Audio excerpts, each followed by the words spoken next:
What is up, guys? Welcome back to the channel. It is me, Jello the Casual Card Gamer, and welcome back to another morning dose of card fight news. Today I have a few things to talk about, and let's just get straight into it, shall we? So I believe this was yesterday, today as of filming, yesterday as of this video, but this card list, this set list from Ghosts of the Past was leaked. Now a lot of people are saying that this is fake, and I can understand the claims of it being fake, and I'm not going to go too deep into it because I do want to get what Nova and JC think on the topic later this week on In the Yu-Gi-Know, so I'm not going to go too deep, but I'm going to give a few things of why I think this is fake, and a few things of why I hope this is real. So the first thing that I want to tackle is some of the cards that are in this set that just don't make sense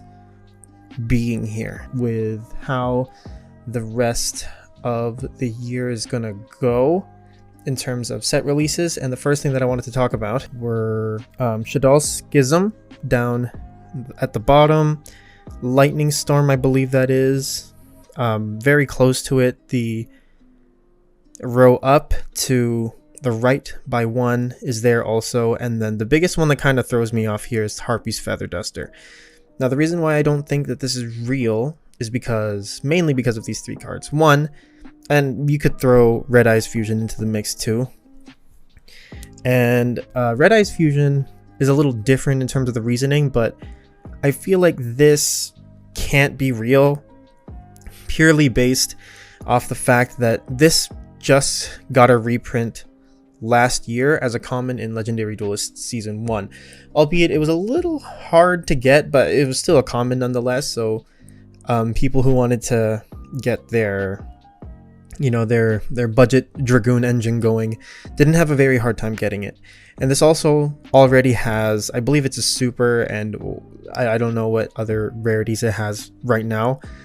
And yeah, it just seems really weird to put in here purely based off of that.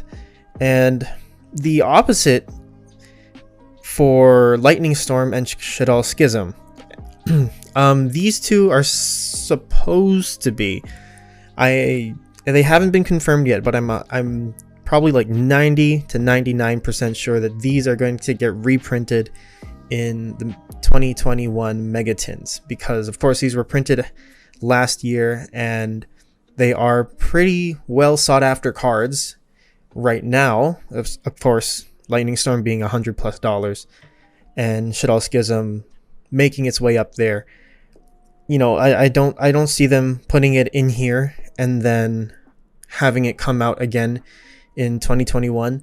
But I was wrong before with I believe it was Pot of Extravagance last year when we were talking about it, when I was talking about it with JC. But it just seems really weird to put these two cards in specific, just because, you know, I don't see why Konami would reprint them so many times unless they're trying to, you know, tank the prices of these cards moving forward, because Lightning Storm is still pretty expensive and Shaddoll Schism, like I said, is making its way up there.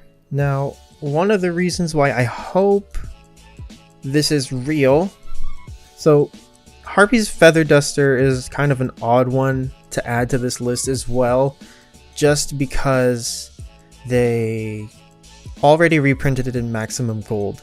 Now, having Red Eyes Fusion in here makes a little more sense because its last printing was in Common, so if they wanted to kick it up to Ultra, since everything I believe in this set is going to be Ultra, that sort of makes sense. But having Feather Duster come into this set as an Ultra feels weird because this already came out as one of the premium gold rares from Maximum Gold, and I don't know, maybe people don't like the printing of that, so maybe they want to do that, but I don't really see the sense in them putting it in here, because yeah, just purely off of Maximum Gold.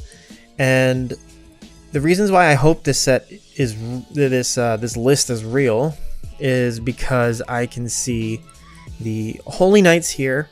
That's probably like the only reason I hope this list is real. And yeah, it's just odd to me because there are a bunch of cards in here that don't really make sense. Like Code Radiator is here. What else in here? The Heretics, I could see that happening, but I don't know. It's kind of odd. But other than that, yeah, I'm not gonna put too much stock into it. We still have, I want to say, 6 weeks before this set comes out, and yeah, I'm going to wait for a little more actual confirmation before I start jumping off and pre-ordering any more Ghosts from the Past than I already am. But other than that, that's everything for Ghosts from the Past. And let's get into the Vanguard news, shall we? Okay, and here we are with the Vanguard stuff. So I'm looking at all of the cards that have been shown off for the upcoming start decks for OverDress. Now, I've already gone over all of the Keter Sanctuary cards, almost all of these cards. There are a couple of cards that I missed because they were shown before I started doing casual card news, so I'm going to go into those two really quickly. And a couple of cards here that I missed as well for the Dragon Empire.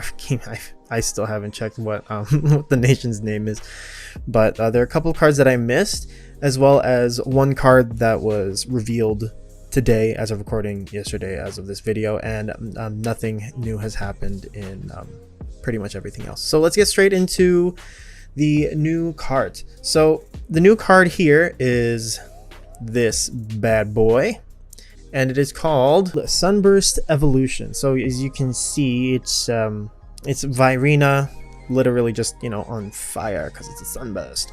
And its ability, this is what the new order cards are going to look like moving forward, and I think it's pretty cool. Reminds me of, I can't remember what they were called, but it reminds me of the other type of card in Y Schwartz, and I think that's a lot better compared to the old orders because they just felt so bland, in my opinion at least. So this card's ability is Counterblast 1, choose one of your units, it gets plus 5,000, and add 1 Vairina from your drop zone to the graveyard. So let me just focus in on this. Okay, so there, that's as good as it gets, guys. All right. But anyway, that is Sunburst Evolution. Another two cards actually that we've missed were these two. This I can't remember what remember the name, but this is one of the grade 1 vanilla monsters. As you can see, it's flavor text. It doesn't have an ability. Let me zoom out, guys, you can see that better. So there it is right there. And then this grade 3 here, the grade 3 here name is somewhat irrelevant, but its ability is pretty generic. Its ability is in the rearguard circle. If this unit attacks, gains 2,000 power. So compared to the other two grade 3s that we saw from the Keter Sanctuary start deck, this one is very lackluster, but of course it's just a generic grade 3.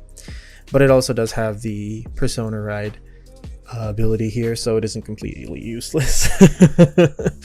Moving on, we have these two cards that were revealed before I started doing this. All right, so this first card right here is going to be the perfect guard for the start deck. Now this looks like it's a remnant of either Nubatama or Murakumo, either one of the two Ninja Dragon clans, and this thing looks amazing. It looks so good.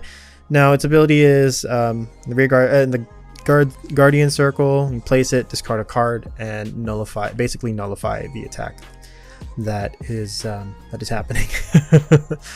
And yeah, that is it. And the other card that we have revealed here is Blaze Priestess Reno. Her ability is when you ride Blaze Priestess Ryu on top of her, you can search up to one, where is he? One Trickstar from your deck and call it to a rearguard circle. and then shuffle your deck afterwards. And then her other ability is on the Vanguard or Rearguard circle.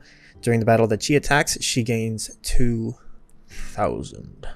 And that is it for the Start Deck 1. Everything new that's for the Start Deck 1.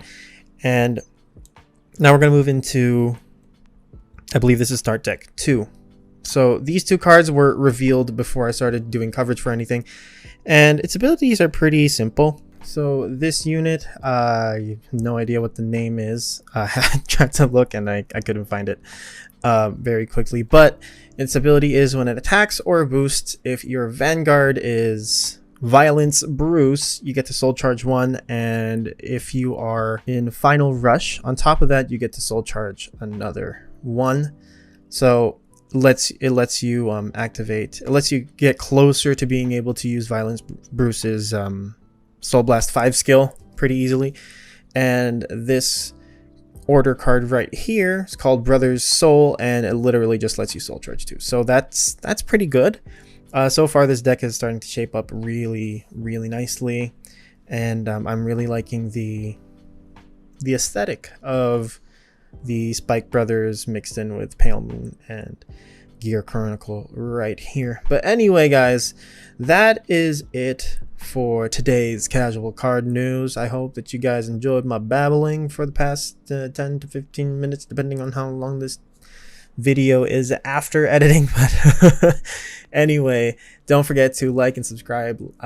Leave a comment or suggestion for future and current content down in the description below. If you guys are looking for a playmat, TCG, player cards and stuff, you can use all the links down in the description below. Don't forget to ring the notification bell so that you are always caught up on the happenings of the channel, because I want you guys to know what I'm doing. And yeah, anyway, that is it for today. Thank you so much for watching. I'm Jelly, the Casual Card Gamer. Take care.